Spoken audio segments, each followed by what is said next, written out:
ძალიან მაგარი სიახლე გვაქვს კლასიკური ავტომობილების შემოყვანა გამბაჟების წესთან დაკავშირებით, როგორც მოგესწრებათ, აქამდე იყო 51 წელი კლასიკური ავტომობილის ასაკი, ანუ 40 წელს ზევით უნდა ყოფილიყო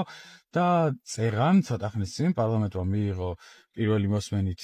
კანონპროექტი, რომელიც გულისხმობს, რომ კლასიკური ავტომობილების ასაკი განესაზღვრება 30 წლით და არა 40-ით ამ შემთხვევაში, რაც ძალიან მაგარია და რაც ნიშნავს იმას, რომ ავტომოყვარულების აზრი და თხოვნა გაითვალისწინეს და ეგ 10 წელი მოგვაკლეს, რაზეც ძალიან მადლიერი ვარ და ამ შემთხვევაში მინდა რომ მადლიერების გზნობაც გამოჩნდეს, მხოლოდ პროტესტი არ იყოს ჩემი